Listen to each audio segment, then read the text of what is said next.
جی ہمارے ساتھ اس وقت موجود ہیں لیڈرز ان اسکول سسٹم کے چیئرمین جناب بریگیڈیئر شاہد محمود. آئیے ان سے بات کرتے ہیں کہ انہوں نے جو انٹرنیشنل لیول کا جو اسکول ہے پسرور کی سطح پر اوپن کیا ہے تو اس کے پیچھے ان کے کیا جذبات ہیں، اور دوسرا ان سے یہ بھی پوچھتے ہیں کیونکہ جو لوگ ترقی کر جاتے ہیں، جو بڑی بڑی سیٹوں کے اوپر پہنچ جاتے ہیں تو بعد میں وہ اپنے جو آبائی علاقہ اس کو بھول جاتے ہیں، تو ان سے یہ بھی پوچھتے ہیں کہ یہ دوبارہ اپنے آبائی علاقے میں کیوں آئے. ان کو بڑے شہروں میں جانے کی کیا آفر نہیں تھی، یا یہ ان کو خاص محبت تھی پسرور کے ساتھ جو دوبارہ یہ پسرور کے اندر واپس آئے. تو آئیے بات کرتے ہیں چوری شاہد محمود بریگیڈیئر صاحب کے ساتھ. السلام علیکم. جی السلام علیکم جی، بہت شکریہ آپ کے ٹائم کا. آپ آئے اور آپ نے جو سوال پوچھے ہیں بڑے ریلیونٹ ہیں. ہر بندہ جو آتا ہے اس کے ذہن میں یہی سوال آتے ہیں، تو ان کا میں باری باری جواب اس طرح دوں گا کہ میں چونکہ اس شہر میں پیدا ہوا، ادھر ہی پلا بڑا، تو مجھے اپنے شہر سے ایک عشق یا محبت ہے. تو میرا یہ پلان تھا کہ میں جہاں سے بھی جس لیول پہ بھی جاؤں گا، جو بھی کام کروں گا، بٹ واپس اپنے شہر میں آ کے کچھ کنٹریبیوشن کروں گا اپنی شہر کے لوگوں کے لیے. تو ڈیورنگ سروس جو ہے نا، چونکہ میں تو فائٹنگ آرم میں تھا، بٹ یہ تھا کہ مجھے کچھ ایجوکیشن کے والوں کے پروجیکٹ ملے جس سے مجھے ایجوکیشن کا کافی ایکسپیرینس ہو گیا، جس میں رینجرز میں رہا اور ڈفرینٹ جگہوں پہ ہمارے پاس اسپیشل اسکول بھی تھے، میڈیکل کالج بھی، نارمل اسکول، کنونشنل اسکول بھی. تو اس میں نے دیکھا کہ مجھے اس کام کا ایک ریلیونٹ ایکسپیرینس ہو گیا ہے، اور میں یہ ایجوکیشن کے والے میں بہتر خدمات سر انجام دے سکتا ہوں. سر یہ بھی بتائیے گا کہ چونکہ میں نے ابھی آپ کے اسکول کا وزٹ کیا ہے تو یہ بالکل ایک انٹرنیشنل معیار کے مطابق آپ کے کلاس رومز ہیں، اور آپ کے جو کھیلنے کی جگہ ہیں، بچوں کے گراؤنڈز جو ہیں وہ بالکل ایک انٹرنیشنل معیار کے مطابق یہ آپ نے کام کیا ہے. تو یہ پسرور جیسی ایک بیکورڈ ایریا کے اندر آپ نے جو اتنی بڑی سہولت دی ہے، جو آپ نے اتنا بڑا، میں سمجھتا ہوں یہ آپ کی محبت کا ثبوت ہے. تو اس حوالے سے آپ اپنے جو پسرور کے باسی ہیں یا پسرور کے رہنے والے ہیں، تو اس اسکول کے حوالے سے آپ ان کو کیا جو ہے وہ کہیں گے، سجیسٹ کریں گے کہ وہ آپ کے اسکول کے ساتھ اسکول کو کیسے وزٹ کریں، اگر وہ وزٹ کرنا چاہتے ہیں تو کیسے وزٹ کریں، ان کے لیے کیا آپ کو کوئی وقت جو مقرر کیا ہے آپ لوگوں نے، تو اس بارے میں تھوڑا بتائیے. یہ جی اسکول میں جو ہم نے سہولتیں میسر کی ہیں وہ آپ صحیح کہہ رہے ہیں، انٹرنیشنل اسٹینڈرڈ کی ہیں. اصل میں تقریباً آدھی دنیا میں پھرا ہوں، اور یورپ میں اور امریکہ میں رہا بھی ہوں. میرے بچے امریکہ میں پڑھتے تھے، 2 سال میں امریکہ میں تھا. تو ادھر ہم جب اسکول میں جاتے تھے میں دیکھتا تھا کہ یہ جو لوگ ہیں ان کی ترقی کا راز یہ ہے کہ ان کے اسکول بڑے اچھے ہیں، یہ اپنی ینگ جنریشن پہ بڑا اچھا انویسٹ کرتے ہیں. تو میرا ذہن یہی تھا کہ جب میں اسکول بناؤں تو وہ اسی لیول کا ہو جس طرح کا انٹرنیشنل لیول ہوتا ہے، جیسے امریکن اسکول تھے. تو وہ اس میں اللہ تعالیٰ نے بڑی مدد کی، میری فیملی نے، میرے بھائیوں نے بڑا ساتھ دیا، اور ہم اس پروجیکٹ کو کرنے میں کامیاب ہو گئے. ابھی اس میں یہ اسکول جو ہے نا یہ اوپن ہے ہر بندے کے لیے، کوئی افورڈ کر سکتا ہے، نہیں کر سکتا، بچہ ٹیلنٹڈ ہے اس کو ہم ایڈمٹ کرتے ہیں، اور جس کو فائنینشیل ایڈ کی ضرورت ہوتی ہے اس پہ بھی ہم کام کرتے ہیں. اور یہ لوگ ہمارے پاس وزٹ پہ آتے ہیں، اپائنٹمنٹ لے کے بھی آتے ہیں. ہمارا ویب سائٹ، سوشل میڈیا کا پیج ہے بڑا اچھا، لیڈرز ان ایجوکیشن سسٹم کے نام سے، وہاں سے ہمارے ساتھ کمیونیکیٹ کر لیتے ہیں، ہمارے نمبر ہیں ڈائریکٹ، ان سے اپائنٹمنٹ لے کے آتے ہیں. تو بہت سارے لوگ آ کے وزٹ کرتے ہیں. میں آپ کو اس موقع کا فائدہ اٹھاتے ہوئے بتاؤں کہ بھائی اسکول تو بہت سارے ہوتے ہیں، تو واٹ از دا ڈفرینس، ہم ڈفرینٹ کیا کرنا چاہتے ہیں. ہمارا اسکول جو ہے نا یہ ایک پہلا اسکول ہے جو کہ کنسیپٹ بیسڈ ہے. کنسیپٹ کا مطلب ہے کہ یہ ہر چیز کو بڑا سوچ بچار کر کے ڈیزائن کیا گیا ہے. جیسے اسکول کا نام ہے لیڈرز ان کا مطلب ہے کہ جی دا پلیس ویئر لیڈرز لیو. تو ہم اس جگہ پہ بیسیکلی چھوٹے شہروں میں جو ایشو ہوتے ہیں کہ بچوں کو چھوٹی سی جگہ پڑھاتے ہیں، نہ کوئی کھیلوں کے میدان ہے، نہ پرسنالٹی ڈیولپمنٹ ہے. بچہ میٹرک ایف ایس سی کر لیتا ہے، اس کو مینرز نہیں آتے ہیں، اس کا کانفیڈنس نہیں ہوتا. جیسے ہم کہتے ہیں پہلے تربیت پھر تعلیم. تو تعلیم کے ساتھ ساتھ بچے کی ایسی گرومنگ ہو، اس میں لیڈرشپ کوالٹیز ڈیولپ کی جائیں، اور اس کو اس طرح کی انیبلنگ انوائرمنٹ پرووائڈ کی جائے کہ اس کی جو لیڈرشپ ٹریٹس ہیں وہ فردر پالش ہو جائیں.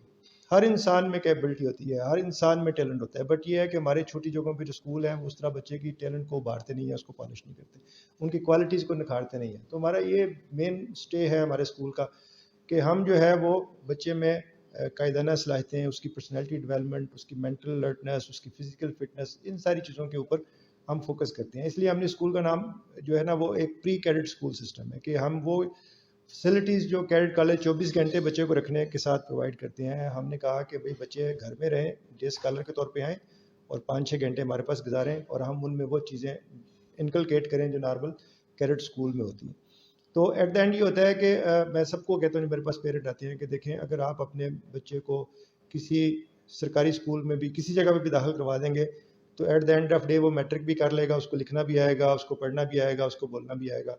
بٹ اس میں کچھ چیزیں جو لیک کر رہی ہیں نا, وہ اس کی پرسنالٹی ہے, وہ اس کی تربیت ہے, اس کی گرومنگ ہے. ہم آپ کے بچے کو پڑھانے کے ساتھ ساتھ, تعلیم کے ساتھ ساتھ اس کی ایسی گرومنگ کریں گے, ایسی اس کی ٹریننگ کریں گے کہ جب وہ پریکٹیکل لائف میں جائے گا تو وہ اپنے فیلڈ میں ایک لیڈر کا کردار ادا کرے گا.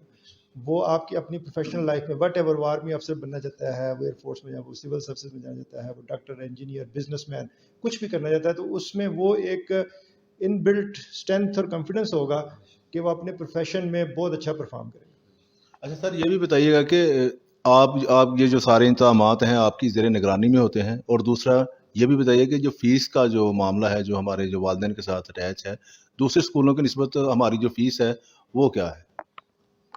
دیکھیں, ایک تو سب سے پہلے میں اپنی بات کروں گا کہ میں اس کو فل ٹائم دے رہا ہوں. I am available from Monday to Friday, rather even on Saturday.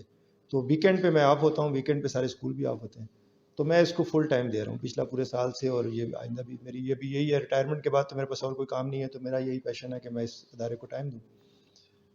دوسرا یہ ہے کہ جو اس کا آپ نے فیس اسٹرکچر کا کہا, فیس اسٹرکچر ہم نے بڑا افورڈیبل رکھا ہے. جو دوسرے اسکول لے رہے ہیں ریلیٹیولی تھوڑا سا اس سے زیادہ ہے, بٹ یہ ہے کہ ہمارے چونکہ اوور ہیڈ ایکسپینڈیچر بہت زیادہ ہیں, ہم ٹیچرس کو بہت اچھی سیلری دے رہے ہیں جو کہ ہمارے اس علاقے میں کوئی نہیں دیتا. ہم ٹیچرس کی ٹریننگ کرتے ہیں, ہم نے جو اپنی مینٹننس اسٹاف ہے ہمارے پاس, چونکہ بڑے گراؤنڈز ہیں, بڑے ایریاز ہیں, ہمیں زیادہ ایڈمنسٹریٹو اسٹاف کی ضرورت ہوتی ہے. تو بٹ ہم اس کو بریک ایون پہ رکھنا چاہتے ہیں, ہم اس میں سے پروفٹ نہیں کمانا چاہتے. ہم سمجھتے ہیں کہ اگر اس میں سے کچھ پیسے بچیں تو اسی کی ایکسپینشن یا اسی کے فردر امپروو کیا جائے. پلس جو ہے نا, ایک ہم نے اپنی والدہ کے نام پہ فاؤنڈیشن بنائی ہے, سردار یوسف فاؤنڈیشن.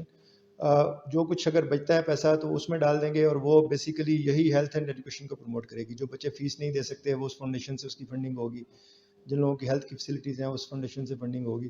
اور ہمارے پاس یہ ہے کہ سارے بچے جو ہے نا وہ فیس والے نہیں ہیں. ہمارے پاس بچہ آ کے ٹیلنٹڈ جو ہوتا ہے وہ ٹیسٹ دے دیتا ہے, ہم دیکھتے ہیں وہ ایک ریکوزٹ نمبر سے اوپر اس کا ٹیسٹ اگر آتا ہے اور اس کے پیرنٹس کو فائنینشیل ایڈ چاہیے, تو پھر ہم نے اس کا ایک سسٹم رکھا ہوا ہے. ہم اس کو فائنینشیل ایڈ اس کی نا اس کے کریڈینشیل نوٹ کرتے ہیں, اور اس کی پھر ہم ویریفیکیشن کرتے ہیں تھرو اون چینل کہ واقعی یہ فیملی جو ہے یہ ڈیزرونگ ہے, اس کے بچوں کو فائنینشیل ایڈ کی ضرورت ہے یا کہ نہیں ہے. اگر وہ ہماری ویریفیکیشن میں وہ جو چیکس ہیں ہمارے سسٹم کے تھرو کنفرم ہو جاتا ہے کہ اس بچے کو فائنینشیل ایڈ کی ضرورت ہے, تو اس بچے کو ہم فل فائنینشیل ایڈ دیتے ہیں. ہمارے پاس 0 سے لے کے 500, 1000, 1500 روپے میں بچے پڑھ رہے ہیں, کیونکہ ان کے پیرنٹس نے کہا ہم یہی افورڈ کر سکتے ہیں, اور ہم نے ان کو ٹیسٹ کیا, ویریفائی کیا, اور اس کے بعد ان کو ایڈمیشن دیا. لیکن اس کے لیے ضروری ہے کہ بچہ ایک لیول پہ وہ اپنا اکیڈمک اسٹینڈرڈ کو مینٹین کرے. جو مینٹین کرتا ہے یا انٹرنس ٹیسٹ میں ایک لیول کے اوپر آتا ہے, کیونکہ ہمارے پاس اتنے ریسورسز نہیں ہے کہ ہم ہر بچے کو فائنینشیل ایڈ دے سکیں, تو ہم صرف ٹیلنٹڈ بچوں کو فائنینشیل ایڈ دیتے ہیں جو ڈیزرونگ کیسز ہیں. میں آپ کی بات کو بڑھاتے ہوئے یہ بھی پوچھنا چاہوں گا کہ یہ جو آج ہم نے اسپیشل بچوں کو دیکھا کہ ان کی بلڈنگ کا مسئلہ ہے, ٹھیک ہے, تو کیا آپ ان اسپیشل بچوں کے لیے بھی کوئی ایسا یہاں پہ انتظام کریں گے کہ یہ جو لوگ ہیں یہ آپ کے پاس اس اعلیٰ تعلیم سے جو آپ نے معیاری تعلیم جو بانٹنے کا ایک ذریعہ بنایا ہے مستفید ہو سکیں؟ اصل میں جو یہ ایجوکیشن کا فیلڈ ہے نا, اس کو ہم لوگ یہی سمجھتے ہیں کہ یہ بڑی ایک عام سی چیز ہے. یہ پروفیشن بہت ٹیکنیکل ہے, اس میں بہت سارا انفراسٹرکچر اور ٹیکنیکل ٹریننگ اور نو ہاؤ کی ضرورت ہے. اور جو اسپیشل ایجوکیشن ہے وہ اس سے بھی ایڈوانس ہے. یہ ایک بہت ہی اسپیشلائز فیلڈ ہے. اس کے 2 اسکولس پہ میں پہلے کام کر چکا ہوں. سیالکوٹ میں کینٹ میں ہمارا اسپیشل بچوں کا اسکول تھا, اس کا میں سیکرٹری تھا. پھر لاہور میں ہمارے پاس رینجرز میں ایک اسپیشل بچوں کا اسکول تھا, اس کا میں پریزیڈنٹ تھا, اس کو میں آرگنائز کرتا تھا. تو یہ ایک بہت ہی ٹیکنیکل اور اسپیشلائز کام ہے, اور بہت بڑی رسپانسبلٹی, اور سب سے بڑی خدمت خلق بھی یہی ہے. تو ہمارا یہ پلان ضرور ہے کہ ہم اس سسٹم کو اسٹیبل کرتے ہوئے کچھ ہم اپنی ایک ایسی کیپیسٹی نکالیں اور مخیر حضرات سے مل کے ہم ایک اچھا اسکول وہ بھی بنائیں. یہ ہمارے پلان میں شامل ہے. بٹ وہ امیڈیٹلی جیسے ہم نے فنکشن کیا ہے, ہم نے اسکول کو ایک قسم کا کہہ لیں کہ اڈاپٹ کر لیا ہے. میں نے اگلے ہفتے ان کے اسکول میں وزٹ کرنا ہے. جو اسپیشل ایجوکیشن کے منسٹر ہیں ان سے ہم میٹنگ کریں گے. ہم اس اسکول میں خود بھی مخیر حضرات سے مل کے, باقی لوگوں سے مل کے اس کو انیبل کریں گے, اس میں فیسلٹیز ڈیولپ کریں گے. بٹ سبسیکوینٹلی آف کورس ہم جو ہے نا, ہمارا پلان ہے انشاءاللہ اپنی جو والدہ کے نام پہ فاؤنڈیشن بنائی ہے اس کے تحت ہم کو ہاسپٹل اور اس طرح کے ادارے اپنے علاقے میں بنائیں گے. اچھا سر, یہ جو آپ کا لیڈرز ان اسکول سسٹم ہے, اگر کوئی اس کی فرینچائز لینا چاہے تو وہ اس کے لیے کیا میکانزم ہے آپ کا؟ اصل میں ہمارا چونکہ بزنس ماڈل نہیں ہے, ہم مطلب اس سارے کو کاروبار کے طور پہ نہیں کرنا چاہتے, ہم اس کو نا ایک مشن کے طور پہ کرنا چاہتے ہیں اس لیے ہم اس کو جب ایکسپینڈ کریں گے تو اسی جذبے سے کریں گے. ہمارا یہ نہیں ہے کہ کوئی بھی بندہ آئے اور 1.5 کنال کا گھر کرائے پہ لے لے اور کہ ہمیں فرنچائز دے دیں اور ہمارے نام پہ اسکول کو. ایسے نہیں ہے. ہم وہ لوگ جو سیریسلی ایجوکیشن میں انٹرسٹڈ ہیں, جن کے پاس جو اپنے علاقے میں کوئی اچھا کام کرنا چاہتے ہیں, ان کے پاس اچھے ریسورسز ہیں, ان کے پاس کم از کم 1 ایکڑ جگہ ہے یا سے زیادہ ایک جگہ ہے جس میں وہ اچھا کسٹمائز اسکول بنا سکتے ہیں, ہم ان کے ساتھ کولیبریشن کرنے کو تیار ہیں. ہم جو ہے نا اپنے اسٹینڈرڈ پہ کمپرومائز نہیں کریں گے. ہم یہ نہیں ہو سکتا کہ اپنے اسکول گلی محلوں میں ہم کھلوا دیں اپنے برانڈ کے ساتھ. ہم چونکہ ہم نے ایک مشن ہے, ایک جذبہ ہے, تو وہی لوگ جو اس پیشن کے ساتھ کام کرنے والے لوگ ہیں, وہ بہت سارے لوگوں نے ہمارے سے رابطے میں بھی ہیں. ہم گرمیوں کی چھٹیوں میں ہمارا لاہور میں ہیڈ آفس بھی اسٹیبلش ہو رہا ہے, تو ہم انشاءاللہ ایک جو اس کو ایکسپینڈ کریں گے ماڈل کو, اس کی بیسیکلی وہ بندہ جس کی کمٹمنٹ ہو ایجوکیشن کے ساتھ, اس سے ہم کریں گے.